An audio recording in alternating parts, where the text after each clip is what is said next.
Olá, aqui quem fala é a Aline Werner da Hack Learning e nesse vídeo eu vou falar sobre como você pode manter a atenção e interesse dos seus alunos do início ao fim da sua aula. Uma das maiores reclamações dos professores é de que os alunos estão cada vez mais desatentos, que não prestam atenção e se distraem facilmente. O problema é que se o aluno não presta atenção, não tem memória, e se não tem memória, não tem aprendizado.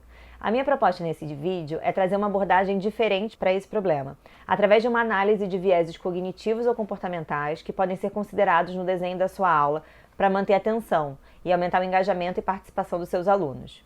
Eu utilizei como base para essa pesquisa o trabalho do Daniel Kahneman e do Richard Thaler, ambos são ganhadores do Prêmio Nobel de Economia em 2002 e 2017, respectivamente, pelos seus estudos e trabalhos em economia comportamental. Também selecionei alguns insights dos livros do Dan Ariely e do trabalho disponível no site dele, o Rational Labs. Você encontra depois essas referências na descrição do vídeo. Primeiro, vamos a uma breve explicação do que é economia comportamental e viés cognitivo ou de comportamento. A economia comportamental é uma área da economia que estuda as influências cognitivas, sociais e emocionais do comportamento econômico das pessoas. Resumindo, é a junção da economia com a psicologia. Dentre os temas estudados na economia comportamental estão os vieses cognitivos ou vieses comportamentais, que são, na verdade, erros de julgamento e raciocínio que nos desviam do bom senso e nos levam a tomar decisões ilógicas. O Dan Ariely costuma chamar de decisões irracionais. Eu já utilizo há alguns anos esses insights de economia comportamental nos meus projetos como facilitador e designer de serviços, normalmente no desenho de workshops de cocriação para a criação de novos produtos. E depois eu passei a sugerir aos meus clientes que introduzissem alguns desses insights no desenho das suas aulas. São aplicações simples e sutis que você pode testar e avaliar o resultado. Eu selecionei 7 vieses de comportamento e vou dar algumas dicas de aplicação, mas eu acredito que ao longo do vídeo você vai ter seus próprios insights de como considerar esses vieses no desenho da sua aula. O primeiro viés é a regra pico-fim. Segundo essa regra, nós tendemos a julgar e lembrar mais das partes mais intensas e do fim de qualquer experiência, ao invés de considerar a média ou totalidade da experiência.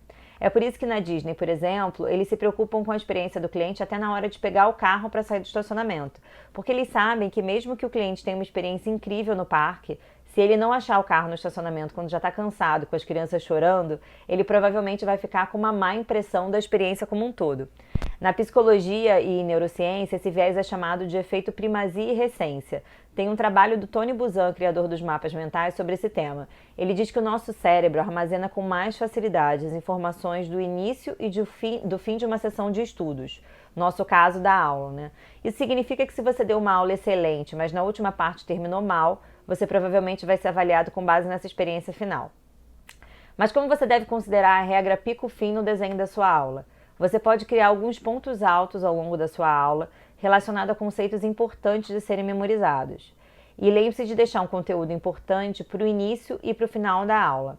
Fique atento também à energia da aula. Muitas vezes é perceptível que os alunos estão desconectados e chegam ao final da aula contando os minutos para acabar. Inclua alguma atividade que aumente o engajamento no final da aula para terminar a aula com energia em alta. E fique atento ao tempo para não atropelar o conteúdo no final da aula. Considere também os tempos de pausa e intervalo para criar mais espaços para utilizar a regra pico-fim e o efeito primazia e recência. O segundo é o efeito overload. Quando somos confrontados com muitas opções, muitas informações ou informações complexas, nós paralisamos pela sobrecarga de informação. Tendemos a adiar uma decisão ou optar pela decisão mais simples ou uma decisão padrão, se ela existir. É como se o cérebro tivesse um limite de processamento. Quando está sobrecarregado, ele trava. Como exemplo, conduziram um experimento em um mercado com sabores de geleia, em que criaram dois cenários, um estande com 6 sabores de geleia disponíveis e outro com 24 sabores. E a venda dos produtos foi maior quando os clientes tinham menos opções de escolha. Como isso se aplica no desenho da sua aula? A sobrecarga de conteúdo pode confundir os alunos, de dificultar o aprendizado. E quando o aluno está confuso, se desliga, se distrai. Planeje a sua aula de forma a não sobrecarregar os alunos com uma grande quantidade de conteúdo novo. Faça pausas, intercale conteúdos ou inclua atividades e exercícios após cada bloco de conteúdo. O terceiro é o viés otimista ou do excesso de autoconfiança.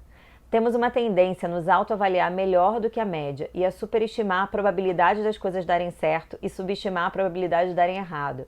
Em uma pesquisa com alunos de MBA em uma universidade americana, Eles foram perguntados no início do curso em qual percentil da turma eles seriam posicionados após a realização da avaliação, e mais da metade deles se colocaram no percentil superior. Existem pesquisas com resultado similar envolvendo motoristas, em que 90% deles dizem dirigir melhor que a média, e em outra pesquisa com professores do ensino superior em uma universidade americana, 94% se autoavaliaram melhores do que a média. E acredito que você também veja um resultado parecido quando pergunta aos alunos se eles entenderam o conteúdo que você acabou de explicar. Eles tendem a ter uma falsa impressão de que dominam o conteúdo. Então, como você pode considerar esse viés no desenho da sua aula? Fazendo com que o aluno se confronte com a realidade. Aplique testes, quiz e faça perguntas nas suas aulas para permitir que os alunos possam avaliar o seu conhecimento sobre o tema e identificar as lacunas. Quando o aluno percebe que não sabe ou que não domina aquele conteúdo como previa, ele tende a ficar mais atento. O quarto é o viés da prova social. Nós, seres humanos, queremos ser como todo mundo e somos fortemente influenciados pelo que percebemos que todo mundo está fazendo. É o famoso efeito manada. Somos mais propensos a seguir normas do grupo, especialmente quando admiramos e nos relacionamos com um grupo. Exemplo. As pessoas são mais propensas a reutilizar suas toalhas em hotéis quando a mensagem apresentada é a seguinte: junte-se a outros hóspedes para ajudar a salvar o meio ambiente, ao invés de quando a mensagem é simplesmente ajude a salvar o meio ambiente. A gente percebe esse viés da prova social também no nosso dia a dia. Quando a gente vai em um restaurante, ele está cheio com fila e tem um outro restaurante ao lado que está vazio, nós tendemos a achar que o restaurante cheio é melhor. É como um atalho para a decisão. Como você pode aplicar esse gatilho, esse viés no desenho da sua aula? Quando propor uma atividade aos alunos, você pode fazer referência a alunos que participaram dessa atividade e performaram melhor na prova. Ou você pode destacar similaridades entre os seus alunos e um grupo que tem um comportamento desejado. Por exemplo, se sua disciplina tem monitoria disponível, você pode dizer que os alunos que frequentam monitoria costumam se sair melhor do que os que não frequentam. Em ambos os casos, considere dar exemplos verdadeiros, com base na sua experiência. E se incluir dados, melhor. Quanto mais específico você for, melhor.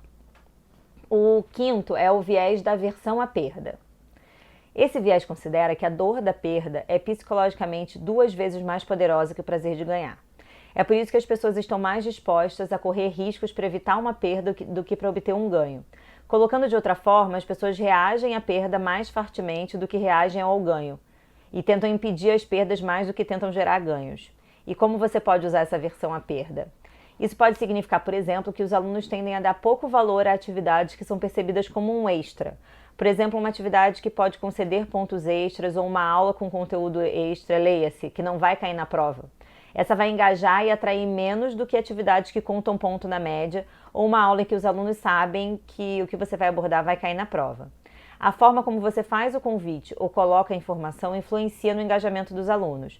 Se você realizar uma atividade, por exemplo, em que cada aluno ou grupo já começa com uma pontuação e eles perdem o ponto se responderem a resposta de forma errada, a chance deles se engajarem é maior, pois eles não vão querer perder algo que já têm. Essa última eu confesso que nunca testei, mas parece fazer sentido. Se você testar, depois deixa aqui um comentário contando como foi. O sexto viés é o da gamificação. Eu particularmente gosto de chamar de viés da busca por gratificação. O Daniel percebeu nos seus experimentos que as pessoas gostam de jogar e que os participantes dedicam sem perceber muito tempo e atenção em um jogo, mesmo que tudo que eles recebam em troca seja pontos. Os elementos do jogo e suas recompensas ativam um impulso por gratificação no cérebro, o que libera dopamina, um neurotransmissor, que também ajuda na memória, atua na memória, na absorção de conhecimento, na atenção e na aprendizagem. Interessante é que os jovens têm esse impulso por gratificação aumentado. O Daniel Siegel, do livro Cérebro do Adolescente, considera jovem, do ponto de vista da estrutura cerebral, jovens de 12 a 24 anos. Isso significa que os seus alunos de graduação e pós-graduação se encontram nesse escopo, com impulso de gratificação aumentado. Você pode utilizar elementos de gamificação no desenho da sua aula, em atividades dentro e fora da sala. Considere incluir os seguintes elementos. Elementos de gamificação, Definir bem as regras, ter competição, pontuação, limite de tempo. Se inspire nos jogos que você gosta para definir as regras. O Dan Ariely, inclusive, criou um jogo muito interessante para ensinar sobre economia comportamental. O nome do jogo é Irrational Games e as regras estão disponíveis online. Eu vou colocar o link na descrição para você ter um exemplo concreto de um jogo que gera reflexão e aprendizado. Lembre-se que essa é uma versão comercial, mas você pode criar cartas para um jogo em papel A4 mesmo e depois que testar, se quiser, pode fazer uma versão mais bacana e mandar imprimir na gráfica mais próxima para reutilizar com outras turmas. Alguns dos cards para jogos que eu criei com os meus clientes são usados há mais de 6 semestres, por um custo de gráfica de R$ 30. E eles me relatam que o jogo é sempre o ponto alto do curso. Uma outra opção é criar competições em grupos com quizzes utilizando ferramentas como o Turning Point e Kahoot, já que essas ferramentas já têm alguns elementos de gamificação. O sétimo e último viés é o da falta de autocontrole. Temos dificuldade em adiar gratificações e de resistir a recompensas imediatas, que apelam para a nossa natureza impulsiva. Todos nós sabemos como é difícil resistir àquela notificação do celular ou aquele docinho depois do almoço, mesmo quando nós já nos comprometemos a não fazer isso. O autocontrole é uma parte fundamental do aprendizado na sala de aula. Se os alunos conseguem manter o foco e bloquear distrações de curto prazo, que são prejudiciais, ele pode se beneficiar da melhora e facilidade de aprendizado. Uma recompensa imediata que atrapalha a concentração e a atenção e o engajamento dos alunos é o notebook e o celular, principalmente o acesso a redes sociais e WhatsApp. Pesquisas mostram que jovens entre 18 e 24 anos acessam o celular em média 100 vezes ao dia. E não é à toa que a nossa capacidade de atenção vem caindo ano a ano. Eu sugiro que você tenha uma conversa franca com seus alunos no início do semestre sobre os benefícios de remover tentações e distrações do ambiente em sala de aula e o ambiente de estudo. Quem sabe você consegue um compromisso de alguns ou todos os seus alunos de não utilizarem celular na aula. Um estudo da Microsoft de 2015 mostrou que o nosso tempo de atenção na era digital é menor do que o de um peixinho dourado. A do peixe dourado é de 9 segundos, enquanto a nossa, que era de 12 segundos em 2000, caiu para 8 segundos. O estudo também mostrou que temos maior dificuldade de concentração quando usamos dispositivos com telas, o que é uma má notícia para o seu aluno que insiste em utilizar um notebook ou tablet em sala.